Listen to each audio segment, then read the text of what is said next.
अस्सलाम वालेकुम, नमस्कार, आदाब, सत श्री अकाल। मैं हूं आपके साथ नबील अख्तर और इस वक्त आप देख रहे हैं नबील अख्तर न्यूज़। तारीख थी 26 सितंबर 2025 और वक्त था रात के तकरीबन 9:30 बजे का। 3 लोग एक बस में चढ़ रहे थे। पहले एक चढ़ा और फिर दूसरा, और जैसे ही तीसरे युवक ने बस के पायदान पर अपना कदम रखा तभी एक बाइक तेजी के साथ बस के पास आकर रुकी। बाइक पर 2 लड़के सवार थे। उनमें से एक ने तेजी से तमंचा निकाला और युवक को गोली मार दी। युवक फौरन सड़क पर गिर गया। इसी बीच हत्यारे तेजी के साथ वहां से निकल गए। गोली की आवाज सुनते ही मौके पर लोगों की भीड़ जमा हो गई। युवक की सड़क पर गिरते ही मौत हो चुकी थी। युवक के साथ बस में जो 2 लोग चढ़े थे वो तेजी के साथ बस से उतरे और सड़क पर गिर गए युवक की ओर दौड़े। पुलिस को भी इस गोलीकांड की इत्तला जैसे ही मिली, पुलिस मौके पर पहुंच गई। पुलिस की पूछताछ में पता चला कि जिस युवक को गोली मारी गई थी उसका नाम अभिषेक था और वो हाथरस जिले के गांव कचौरी का रहने वाला था। और 25 अगस्त 2025 को ही उसने अलीगढ़ के खैर इलाके में टीवीएस बाइक का शोरूम खोला था।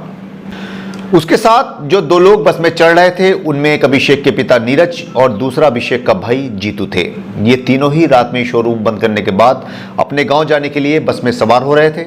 अभिषेक के पिता नीरज ने महामंडलेश्वर अन्नपूर्णा भारती उर्फ पूजा शगुन पांडे के खिलाफ उनके बेटे की हत्या किए जाने की रिपोर्ट दर्ज करवाई। चलिए अब आपको बताते हैं कि महामंडलेश्वर अन्नपूर्णा भारती है कौन और उसके ऊपर हत्या का आरोप क्यों लगा। दरअसल महामंडलेश्वर अन्नपूर्णा भारती का असली नाम पूजा है और ये हाथरस के गांव कचौरा के रहने वाले आर आजाद की बेटी हैं। आर आजाद प्रोफेसर थे और उत्तर प्रदेश के ही सहारनपुर जिले के जेवी जैन कॉलेज में प्रिंसिपल थे। पूजा अपने पिता के साथ सहारनपुर में ही रहती थी। सन 2006 में पूजा उस वक्त सुर्खियों में आई जब उसके पिता को कॉलेज ने किसी वजह से सस्पेंड कर दिया। जैसे ही ये बात पूजा को पता चली वो कॉलेज की छत पर चढ़ गई, वहां से कूदने की धमकी दी। मौके पर पुलिस को बुलाया गया और पुलिस ने किसी तरह से समझा बुझाकर पूजा को छत से नीचे उतारा। इसके बाद पूजा मुखर होती चली गई और उसने ग्रेजुएशन करने के बाद मेरठ के चौधरी चरण सिंह यूनिवर्सिटी से पीएचडी की और इसी दौरान उसकी मुलाकात मैनपुरी के रहने वाले अशोक पांडे से हो जाती है। अशोक छात्र राजनीति में था और उसकी यूनिवर्सिटी में तूती बोलती थी। ये दोनों घर से भाग गए और सन 2008 में इन दोनों ने लव मैरिज कर ली और इसके बाद पूजा का नाम पूजा शकुन पांडे हो गया। ये दोनों गाजियाबाद आ गए और यहीं पर रहने लगे। पूजा ने एक प्राइवेट कॉलेज में नौकरी कर ली। सन 2012 में पूजा ने नौकरी छोड़ दी और अपने पिता के नाम से एक एनजीओ बनाया जिसका नाम उसने रखा एहसास, यानी आज़ाद हिंद सामाजिक कल्याण समिति। इस एनजीओ में इसने अपने पति अशोक पांडे को प्रमोटर बना दिया। इसके 1 साल बाद पूजा ने हिंदू महासभा ज्वाइन कर ली और अशोक के साथ आकर अलीगढ़ रहने लगी। सन 2017 में पूजा ने संन्यास की घोषणा कर दी और अशोक पांडे से तलाक ले लिया। लेकिन दरअसल ये सब एक दिखावा था। इसने अशोक से तलाक दुनिया को दिखाने के लिए लिया था। ये दोनों अलग अलग जगहों पर मिलते रहते थे। कुछ वक्त बाद पूजा गुजरात के द्वारिकेश मंदिर जा पहुंची और वहां से साध्वी बनने की दीक्षा लेने लगी। सन 2019 में 2 अक्टूबर के दिन पूजा एक बार फिर से अपनी हरकत की वजह से सुर्खियों में आ गई। उसने एक कार्यक्रम के दौरान एक पुतले पर महात्मा गांधी की फोटो लगाई और उस फोटो के चारों ओर गुब्बारे लगा दिए जिसमें उसने लाल रंग भर दिया। इसके बाद इसने एयर गन निकाली और गांधी जी की फोटो पर गोली चला दी जिससे गुब्बारा फूट गया और चारों ओर लाल रंग फैल गया। इस घटना का वीडियो सोशल मीडिया पर खूब वायरल हुआ और इसके बाद पूजा पर मुकदमा दर्ज कर लिया गया। इस दौरान पूजा के साथ वीडियो में दिखाई दे रहे अभिषेक और पूजा के पति अशोक को भी जेल जाना पड़ गया। कुछ दिनों के बाद पूजा जमानत पर जेल से बाहर आ गई और सीधी डासना पीठ के पीठाशीश्वर यति नरसिंहानंद के पास जा पहुंची और नरसिंहानंद के संरक्षण में आ गई। पूजा यति को अपना गुरु मानने लगी और यति के साथ कई सभाओं में नजर भी आई। पूजा की अपने ददिहाल कचौरा गांव में जमीन थी। इस जमीन में पूजा को भी हिस्सा मिला और उसे इस जमीन पर एक मकान बना लिया। इस मकान का नाम उसने श्री राम भवन रखा।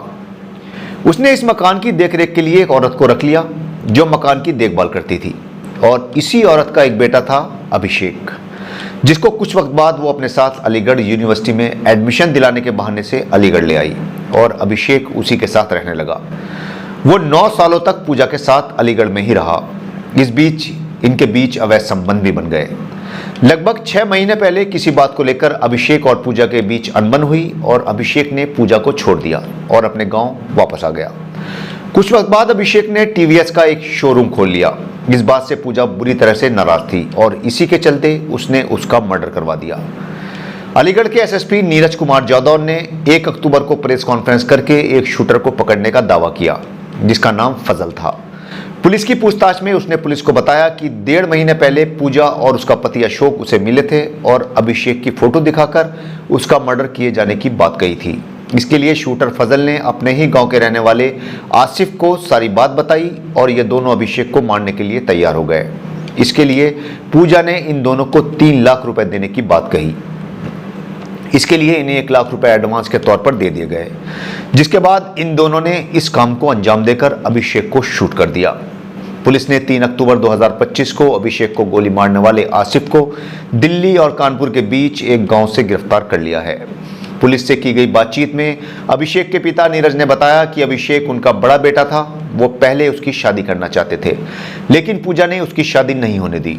इसी के चलते उन्हें पहले अपने छोटे बेटे की शादी करनी पड़ी। इस शादी में पूजा भी शरीक हुई थी। पूजा लगातार अभिषेक से शादी करने का दबाव बना रही थी। जब अभिषेक उसके साथ शादी करने से मना करता था तो वो उसकी जिंदगी बर्बाद करने की धमकी देती थी। इससे परेशान होकर अभिषेक अब घर वापस आ गया था और यहीं पर उसने बाइक का शोरूम शुरू किया था, लेकिन इससे पहले ही पूजा ने उसकी हत्या करवा दी। पुलिस ने दोनों शूटर को गिरफ्तार जरूर कर लिया है, लेकिन इस पूरे प्लान की मेन आरोपी पूजा अभी तक पुलिस की पकड़ से बाहर है। कई दिन बीत जाने के बाद एसपी नीरज कुमार जादव ने उसके ऊपर 25,000 का इनाम रख दिया है। पुलिस सरगर्मी से पूजा की तलाश कर रही है। उम्मीद है जल्द ही पूजा भी जेल की सलाखों के पीछे होगी। कल आपसे फिर मुलाकात होगी एक नई कहानी के साथ। तब तक अपना और अपने परिवार का अच्छी तरह से ख्याल रखिए। बच्चों पर खास तौर से ध्यान दीजिए और हर छोटी बड़ी खबर जानने के लिए देखते रहिए नबील अख्तर न्यूज़। जय हिंद।